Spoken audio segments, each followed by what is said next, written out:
Yeah, I don't know. Have you seen the flip side of someone who has like a huge Instagram following, but like struggling? All the time.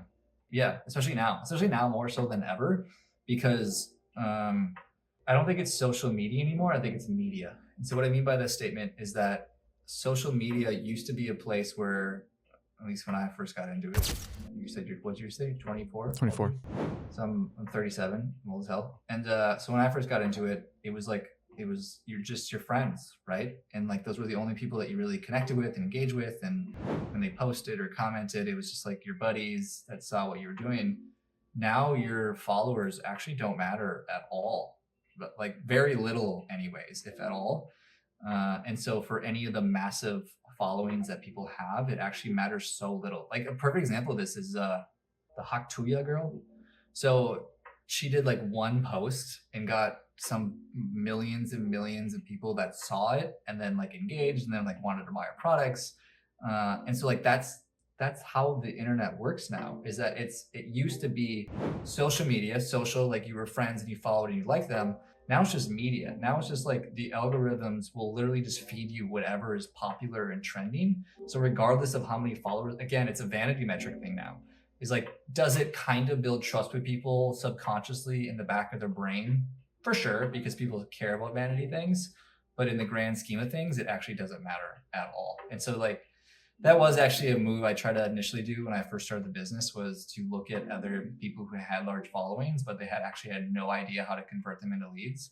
And what I quickly realized is that like yeah, it's like, again, back to vanity is like, it wasn't, the number didn't matter. Like the people that could do really well and the people that I ended up wanting to work with had nothing to do with how many followers they had. And it had to do with like how specifically narrowed in they were on their audience and how engaged their audience actually was with their content. And I don't think you can have both, because I definitely think you can have both. Like an example of this is my buddy Eric Wiggins.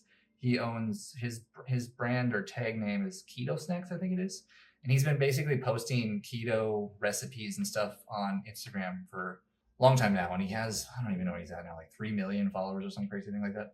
And but it's super engaged and people love him, and he's very quirky and he'll do these Instagram lives, and like lots of people will be like commenting and engaging and talking to him, and you'll have conversations with him.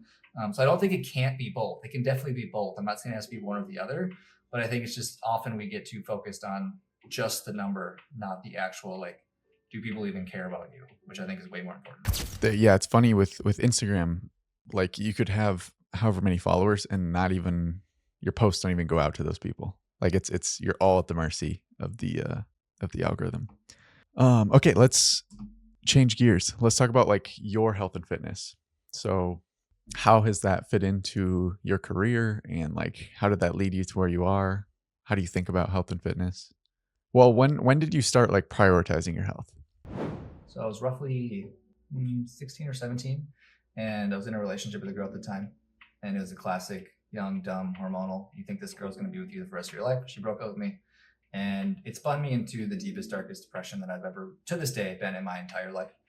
Legitimately suicidal, like suicidal thoughts, not wanting to survive, and literally like praying not to wake up the next day, and things of that nature. And at the time, my mom was going to the YMCA, and she knew how sad I was, and she invited me to go to the gym.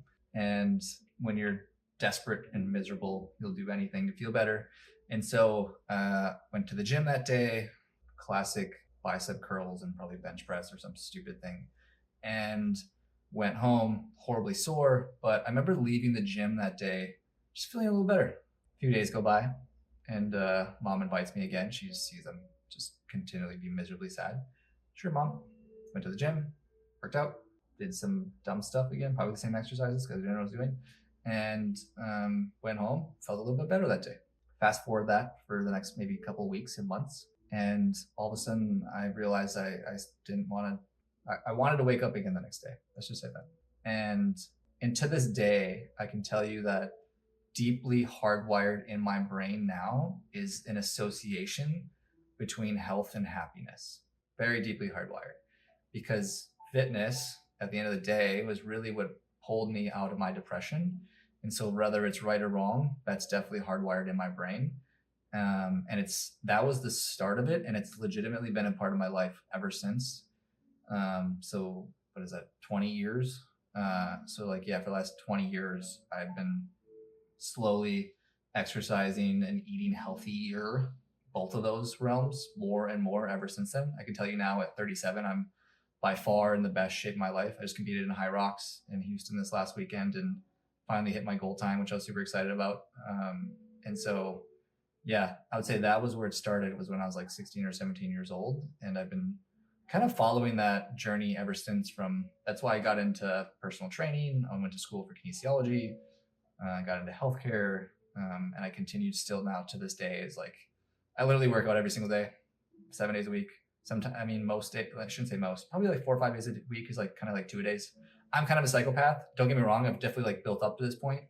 And like 2 days for me is like weight training and some sort of like cardio. So like maybe it's just a HIIT workout, or maybe I'll go on like a run, or get on an assault bike and do some 10, 20 minutes, something of that nature. But yeah, obviously a lot in between there, but that's kind of the overarching journey.